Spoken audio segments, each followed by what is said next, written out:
That was a gun. I'm not voting. If we want to build our nation. The problem with the Somalians. Just want to experience something else than a black man.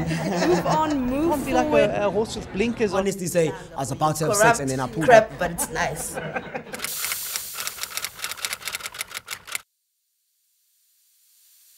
My name is Tembela Dick, but I like to be called Tara. I'm a filmmaker, photographer, activist. I can go on and go on. I love people. I love what I'm doing. And I love being a part of the community. I'm Christy Van Sale. I am a writer. I'm a poet. I'm a public speaker. I am a sangoma.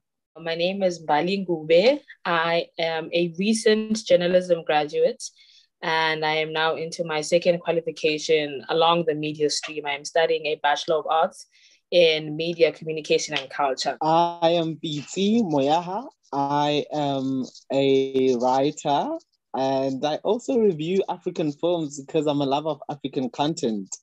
What has changed since Rhodes and Fees Must Fall protest from then till now? As a student who was around at the time, not much has changed. It's been a pretty much the same thing, the same course over and over, where each year, if fees are not increased, students are actually accumulating debt. So what the universities will do is they will make you sign an agreement called an AOD. So that's an agreement of debt, or an acceptance of debt, to say you actually have debt. And you sign that document to say that we are golota. Thereafter, they'll allow you to register. So each year, when you are accumulating debt, each time, but they'll let you study. But what won't happen is you won't graduate, because now you owe the school almost 120 grand. We have another Fees Must Fall now in 2021, about 6-7 years later, and they're still continuing with the same agreement of debt, where they won't necessarily clear you of all the money that you owe, but they'll just say, we know you owe something, but we'll still let you continue with your school. So not much has changed. They've just altered it a bit. They know very well at the beginning of every year we're going to cry about the same thing. So it's almost like they are trying to just tell us what we need to hear, even though we are very aware that nothing much is changing. I mean, even the acknowledgement of debt, like, it's not everybody successfully goes through that process. And I say that because sometimes you owe in 30,000. If you acknowledge your debt, well, in UJ, you're supposed to pay 50% of what you're owing. So therefore, if as a poor marginalized young student, where am I getting your 15K or 50% of what I owe and registration? It's, nothing much for me personally has changed. And I think because I'm a bit young, I've witnessed the Fees Must Fall in high school. And I remember jokingly saying, you know what, fees must fall. We need to study for free. And then you get into university. The situation has clearly not changed. In my case, I got the calling. And when I got the calling, I haven't gone back to school since. And that was 2011. And it's 10 years later. And NSFAS is still trying to contact me. And I'm owing them what is mostly interest than the actual debt that I owe. Yes, most of it's like 14,000 Rand of interest already over the space of 10 years. And even though I don't have the qualification and I can't get stable jobs because of that, it's still just asking, are they aware who they are asking to pay back the debt? And how much room is there to take in people's context and perhaps write off debt after something like 10 years because I can't pay because I can't get a degree. As I'm a filmmaker, I used to document from when this thing started, from Rhodes Must Fall until Fees Must Fall. I was living in Cape Town at that time. I think that's when it started, this thing in Cape Town University. When I was looking there, I only saw that the main protesters that are doing this and pushing this are Black students. Yes, they were white students, but I can assure you there were less than 20, if not less than 10. So my confusion is this: who are these students that are owing fees in this university? Are they Black students, white students, colored students? Section 27, Chapter 2 of Social Security Act say that the government should use only available resources to secure social inabilities of people. So that means that when government is using only available resources, if they say that we don't have funds to finance students this year, it should be it, and nothing can be really done. And on top of that, you can't say it's Black students, white student, or colored. It's generally unprivileged students who are under this. So we don't wanna point fingers at white students are under this fees must fall protest, Black students or Black students. It's actually an unprivileged student, and unfortunately it affects all of us, privileged and unprivileged. My problem is about this whole situation. I keep asking myself, do these protests achieve anything? Like, we've been protesting. As much as I was not a university student, but I was a filmmaker or a journalist who was there protesting with the student. Does this protesting and shouting, toy-toying, does it help? It does not decrease the fees, unfortunately, but it gets students into the university system. Before fees must fall, students actually want to be part of a university. And what happens now is you find universities rejecting students who are eligible to be a part of class, but they just reject you on merit that either class is full or space is full, or you don't have residence, or you live too far, or very petty reasons as to why you won't be part of the school system.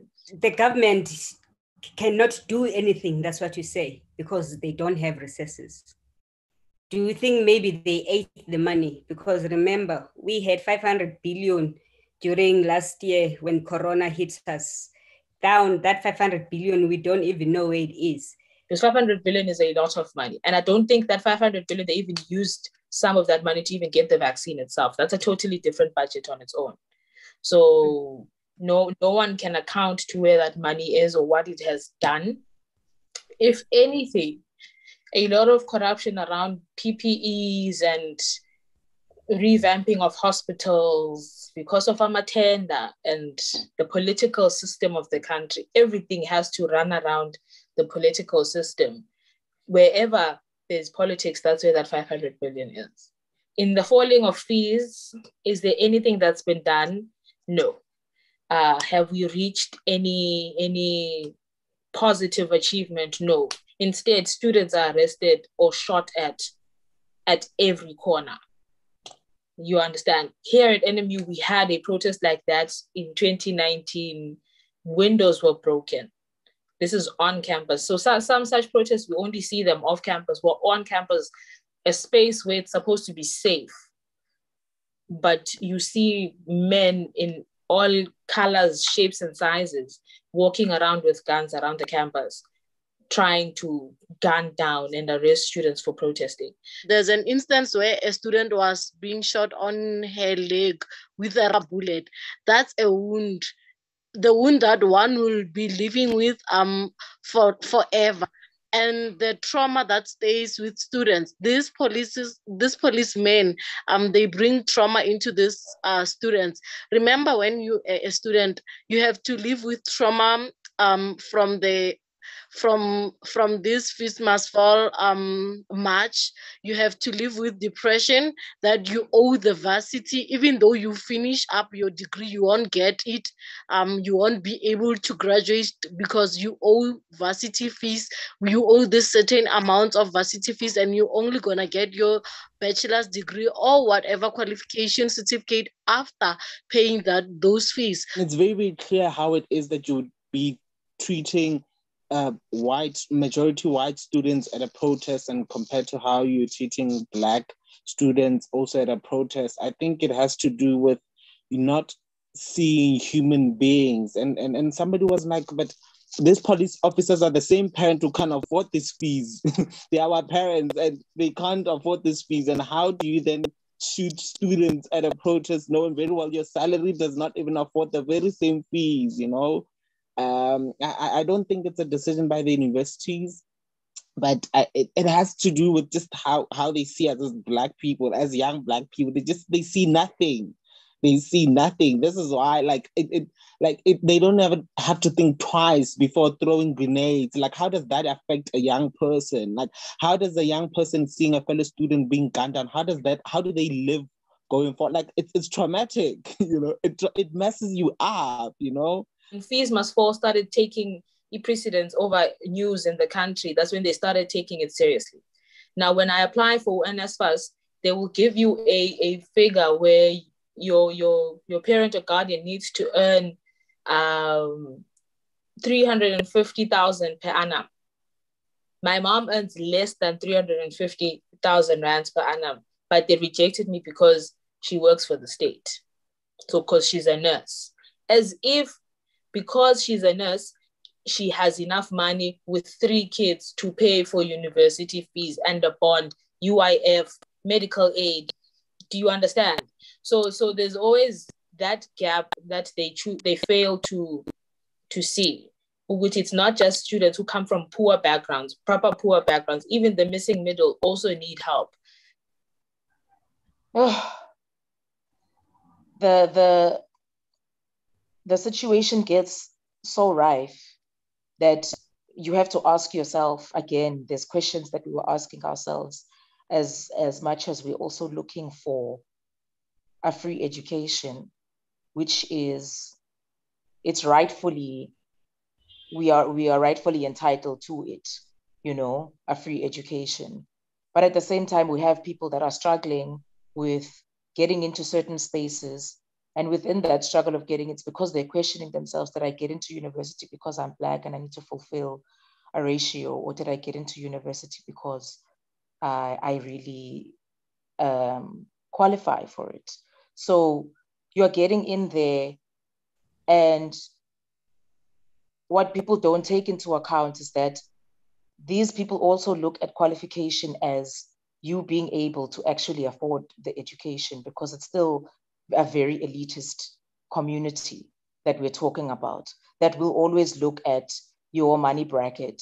And when they need to then shift the goalposts to continue getting the money brackets that they need to continue running these elitist institutions, it means that they have to take in a whole bunch of Black people and then close the gate on a certain amount of Black people, because they know that there's a handful of white people that are actually carrying the institution financially. My dream is to have a healthy community, a healthy universities, institution life for the students, because they say that we must be educated for us to have something in life, but they are literally taking the education out of us and expect us to work and have nice houses, nice cars, nice families. But with what education? My dream would be for us to start building our own institutions that are aware of the kind of issues that we face, that are able to function within that gap. My dream is linked with my career choice. As a journalist, my job is to be the watchdog for the community. I am the voice between the state and the people. My dream is to see the many pandemics in South Africa ending. Gender-based violence is a huge problem. I would like to see marginalized people being able to access. I would also lastly like to see young people literally show up to the voting stations and doing things differently.